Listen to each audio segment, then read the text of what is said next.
Hello everybody, this is Dan with Desert Grove Overland. I just thought I would give everybody a real quick update on what's going on in my world, what's going on with the Suburban. If you're very keen, you'll notice I'm not driving it right now. I got back from my hunting trip about a month ago, and ever since I got back, I've noticed that the temperature of my HVAC air, basically the air inside the cab of the truck, has been nothing but lukewarm, and it's been slowly getting worse and worse. And haven't really thought much of it. Thought it might be just a plugged heater core or a vacuum leak, and finally had a little extra time the other day. Dug into trying to figure out what was going on with that because it kind of quit defrosting my windshield. And got back to my shop and really started diving into it and ruled out a vacuum leak pretty quick, ruled out a lot of things pretty quick, popped the cap off my radiator and found that I had not very much fluid in the truck.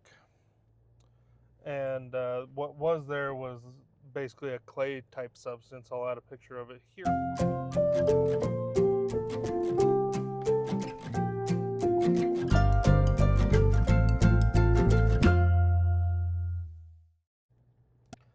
And did some Google internet mechanicking and figured out that is likely. I was using Dexcool. It's what GM has pretty much always recommended for their vehicles, and I found out that could happen pretty much one of two ways. Number one is by mixing different coolants. It can cause it to basically gel up or become a solid instead of a liquid. And I am 100% certain that didn't happen, as I'm the only one that's ever added coolant to that truck. So I ruled that out pretty quick.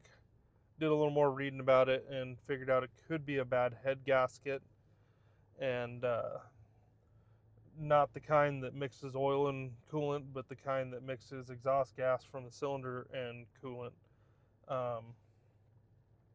And thinking back on it a little bit, I was showing some very, very minor signs of that happening. The truck hasn't overheated at all. It didn't show any sign of being as empty as it was on coolant at all. But it was having quite a bit more vapor than usual in the exhaust, especially when you first started it up. And so I believe that's the case there. And I have decided that rather than waiting around and trying to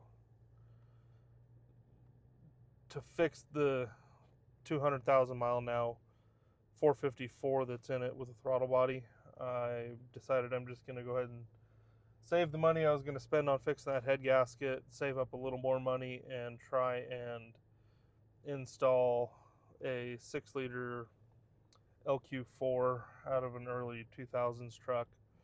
I've done some research into that in the past for my Suburban, and looks like a pretty straightforward swap, but I've decided that's probably the route that I'm going to go. So for a while, just because that's also not the cheapest route and it was very unplanned, it's going to be sitting on the back burner.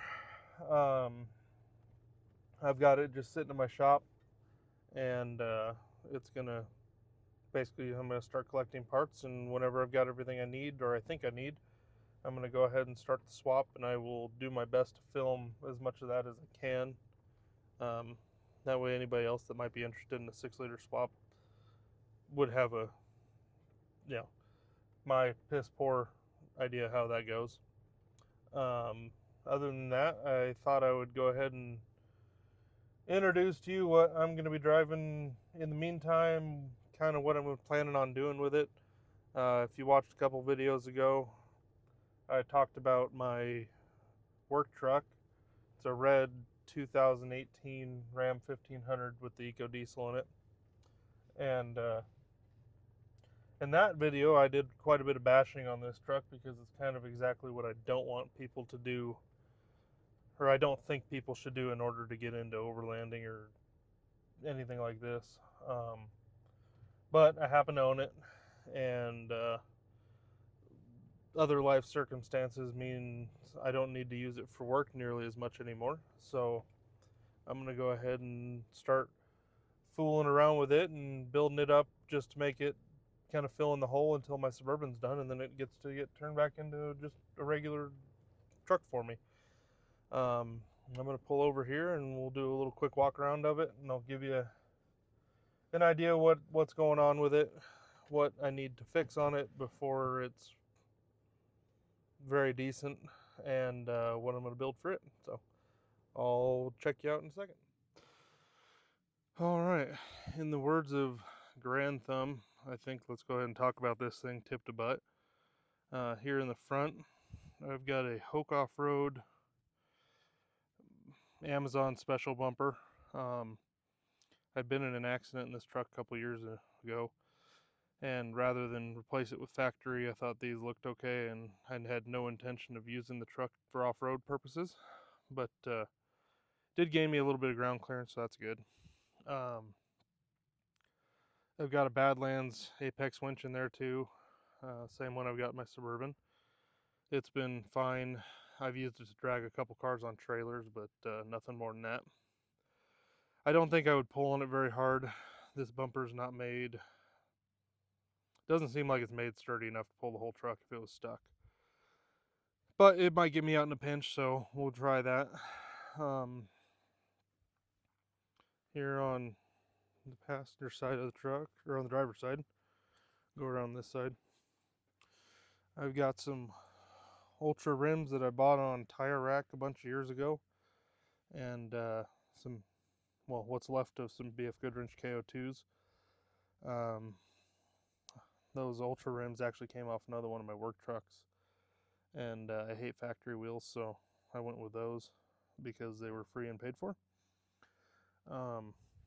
Obviously my KO2s have seen better days. That one's pretty bald. If you move here to the back of the truck, that one is half bald. I had a front end on this thing that was bad for a while. This truck does have the factory ram boxes, which are pretty sweet, I think. I can't ever make my mind up whether I like them or not. But I mostly just keep junk in here. You know, nothing real exciting. But eventually I'll use all that for storage. Then if we move to the back of the truck, another one of the Hoke Off-Road bumpers that came in a kit. Again, don't think I'd use them for much, but they look better and they're there. And then in the back here, I've got the first slide I ever built for my Suburban.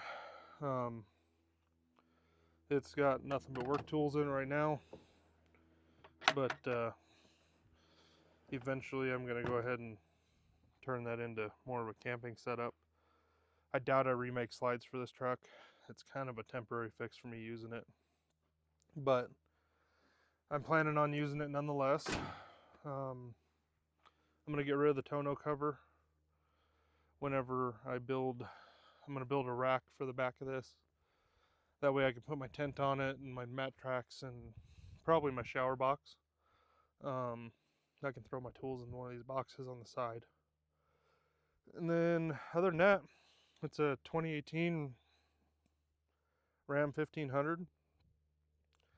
I've had it for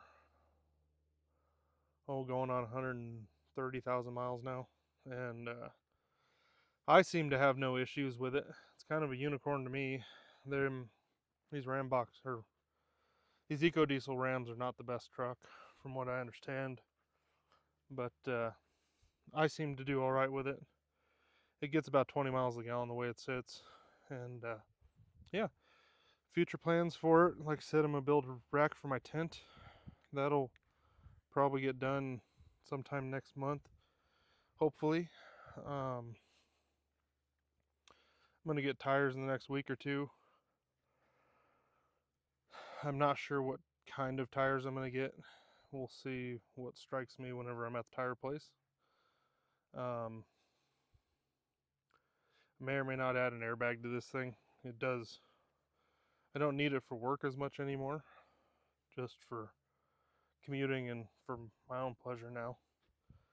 But yeah, I'm going to turn it into kind of a pseudo backup overland truck while my Suburban's getting a new motor. And if you have any questions, let me know. If there are any things that any of you would like to see me work on for one of these while I've got it and I'm using it, let me know. I know it's kind of hard to find some products for these trucks with the Ram box especially, but feel free, and I'll check back in later.